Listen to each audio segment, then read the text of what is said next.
3, 2, 1. Salam saudara, puji nama Tuhan, kembali kita berjumpa dalam tayangan edukasi Kristen beriman dengan logika yang sehat.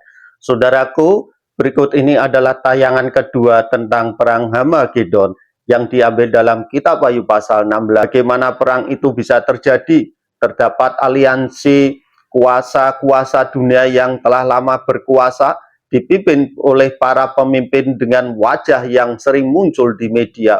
Ucapan mereka hanya dipenuhi dengan janji-janji belaka. Sementara tangan mereka berlumuran darah. Teknologi mutakhir yang mereka miliki, yang sebelumnya diharapkan membawa kemajuan, kini disalahgunakan untuk menghasilkan senjata pemusnah massal yang menakutkan.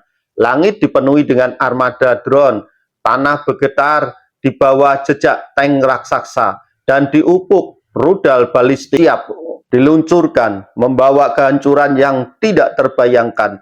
Tuhan sedang bersiap untuk menggerakkan langit dan bumi demi menyelamatkan manusia. 7 sangkakala akan melepaskan perubahan besar di bumi untuk menunjukkan kepada manusia bahwa kita membutuhkan Tuhan. 3 sangkakala pertama akan mulai mengambil unsur-unsur yang dibutuhkan oleh kehidupan. Sangkakala keempat akan membawa kegelapan sebagian. Bala tentara binatang dilepaskan saat sangkakala kelima dibunyikan. Sangkakala kelima akan membawa jurang maut, melepaskan bala tentara seperti belalang yang dipimpin oleh malaikat jatuh yang disebut Abaddon atau Apollyon. Kata Ibrani dan Yunani yang berarti kehancuran dan penghancur. Terdapat di dalam kitab Wahyu pasal 9 ayat 1-11. Siksaan yang mereka timbulkan akan berlangsung selama 5 bulan. Tentara dari timur dilepas saat sangkakala ke-6 dibunyikan. Kemudian sangkakala ke-6 akan melepaskan 4 malaikat yang terikat di sungai Efrat. Mereka akan mempersiapkan jalan bagi pasukan besar yang terdiri dari 200 juta orang yang akan membunuh sepertiga umat manusia. Tuhan membersihkan jalan menuju Hamagedon. Meskipun terjadi pembantaian, umat manusia tidak akan berpaling kepada Tuhan. Manusia akan terus berbuat dosa dan menyembah Allah-Allah palsu termasuk setan. Tiupan sangkakala ke-7 yang diikuti dengan pengumuman bahwa kerajaan-kerajaan dunia telah menjadi bagian kerajaan Tuhan kita. Tanpa wahyu dan bimbingan Tuhan, manusia akan terpengaruh melawan Tuhan. Mendekatlah kepada Tuhan dan jangan tertipu oleh tipu daya. Murka Tuhan akan terus dilepaskan dengan 7 malapetaka terakhir. Ini termasuk bisul pada pengikut binatang itu. Laut dan air tawar berubah menjadi darah, panas yang menyengat, dan kegelapan total. Namun manusia menolak untuk bertobat dan akan menghujat Tuhan. Dalam Wahyu pasal 16 ayat 11. Tulah ke-6 akan mengeringkan sungai Efrat untuk mempersiapkan jalan bagi raja-raja timur untuk datang ke Hamagedon.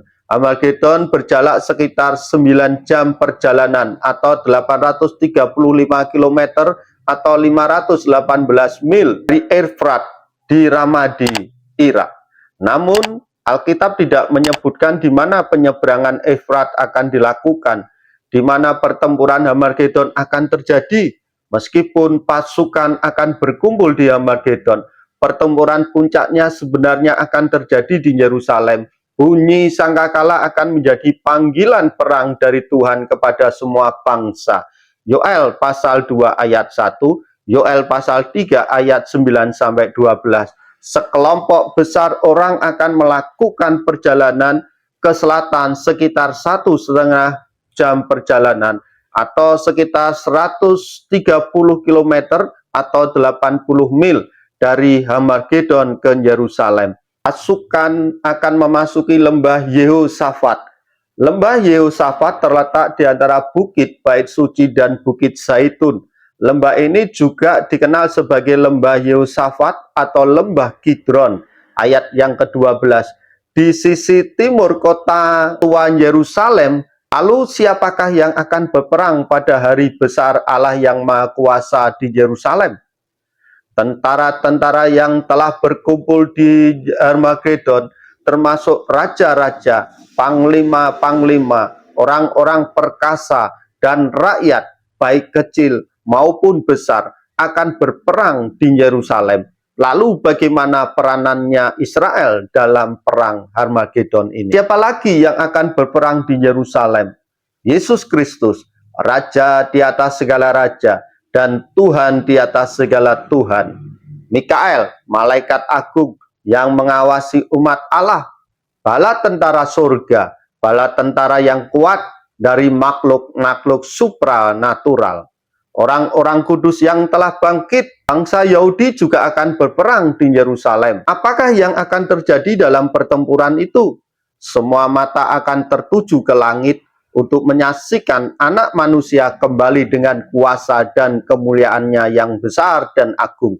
Tuhan akan datang untuk memerangi bangsa-bangsa. Kristus akan turun dari surga. 1 Tesalonika pasal 4 ayat 16. Dan mendarat di Bukit Zaitun bersama orang-orang kudus yang bangkit. Daging pasukan manusia di Armageddon akan tiba-tiba mulai hancur, sementara mereka berdiri meninggalkan lembah mayat. Binatang dan nabi palsu itu akan ditangkap dan dilemparkan ke dalam lautan api yang menyala-nyala oleh belerang, di mana mereka akan dibakar. Baiklah saudara, apa yang dapat kita pelajari dari perang Armageddon ini?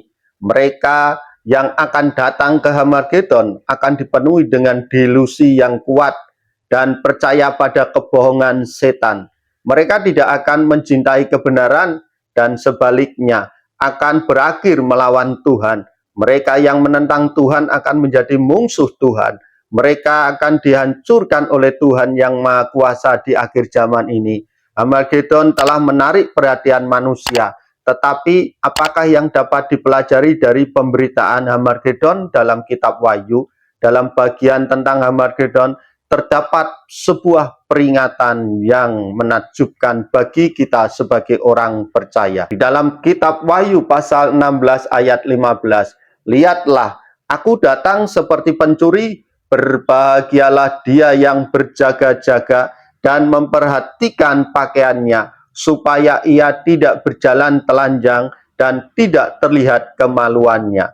Tanpa wahyu dan bimbingan Tuhan, manusia akan terpengaruh melawan Tuhan. Dekatkan diri kepada Tuhan dan janganlah tertipu oleh tipu daya. Setiap hari kita menghadapi Armageddon dalam bentuk yang lebih kecil. Kita senantiasa dihadapkan pada ujian yang membuat keputusan moral. Apakah kita tetap akan memilih jujur meskipun itu bukan hal yang mudah? Apakah kita akan menyampaikan kebenaran meskipun tidak diterima dengan baik? Atau apakah kita akan mengorbankan integritas demi keuntungan sementara atau kemudahan? Ajaran dari Armageddon mengingatkan kita bahwa tidak ada posisi yang netral dalam pertempuran antara kebenaran dan ketidakbenaran. Kita perlu dengan sadar menentukan posisi. Menentukan dalam posisi kebenaran berarti kita perlu berani mengambil posisi dan resiko. Menjaga nilai-nilai yang kita percayai dan tidak membiarkan diri kita terpengaruh oleh tekanan yang bertentangan dengan prinsip-prinsip firman Tuhan. Ini berkaitan dengan individu yang sejati berpaut pada kebenaran firman Tuhan dan berpegang teguh pada iman kepada Kristus. Gambaran Armageddon juga menggambarkan penutupan dari sistem-sistem yang dipenuhi dengan ketidakadilan, penindasan, dan keserakahan. Dalam kehidupan sehari-hari, kita mungkin tidak menghadapi tirani global, tetapi kita pasti menemukan ketidakadilan pada tingkat yang lebih kecil. Kemungkinan di lingkungan kerja, dalam komunitas, atau bahkan di antara teman-teman. Kenyataan yang dapat kita ambil adalah signifikan menjadi pendorong perubahan. Ini tidak berarti kita perlu memulai revolusi besar. Cukup dengan tidak mau terlibat dalam ketidakadilan dan tidak terlibat dalam perbuatan amoral dan tidak terlibat dalam sebuah perbuatan keserakahan. Berani menolak terhadap perundungan, diskriminasi, atau eksploitasi terhadap sumber daya manusia ataupun sumber daya alam. Secara sederhana kita dapat memberikan dukungan kepada individu yang mendapatkan perlakuan tidak adil atau memastikan bahwa kita sendiri tidak berkontribusi pada sistem yang tidak bermoral. Setiap langkah kecil melawan ketidakadilan adalah sebuah keberhasilan dalam Hamagedon di dalam diri individu kita. Walaupun citra Hamagedon seringkali mengerikan, pada akhirnya ia juga menyampaikan pesan mengenai harapan dan pemulihan. Setelah kehancuran akan muncul permulaan baru, dunia yang lebih baik di mana kebenaran dan keadilan menguasai. Dalam kehidupan kita, kita pasti menemui kekacauan, tantangan, dan kekecewaan. Ajaran Harmagedon ini mengajarkan agar kita tidak pernah kehilangan harapan. Meskipun segala sesuatu terlihat suram, ada keyakinan bahwa kejahatan tidak akan pernah unggul selamanya. Tetaplah berusaha demi kebaikan, tetaplah yakin pada hal-hal yang benar, dan tetaplah berupaya menuju masa depan yang lebih baik, baik untuk diri sendiri maupun untuk orang lain. Ini berkaitan dengan memiliki ketahanan spiritual dan optimisme yang realistis di tengah tantangan dunia yang penuh dengan tekanan terhadap iman kita. Baiklah saudaraku, jikalau saudara mengingat tentang ajaran Hamagedon, saudara, saat ini saudara telah diperhadapkan dengan Hamagedon yang kecil di dalam dunia kerja saudara, di dalam komunitas saudara, di dalam pencapaian karir saudara. Saudara telah diperhadapkan oleh Hamagedon yang kecil. Tetaplah berpegang teguh dalam kebenaran dan keadilan, dan tetaplah beriman kepada Kristus, karena iming-iming dari dunia sangat menggiurkan dan mematikan iman kita. Untuk itu saudara, jikalau saudara terberkati dengan dua tayangan tentang Hamagedon ini, saudara bisa bagikan tayangan ini kepada rekan saudara yang lain yang saudara pandang layak untuk mendapatkan berkat yang sama yang telah saudara terima. Puji nama Tuhan, Tuhan Yesus memberkati.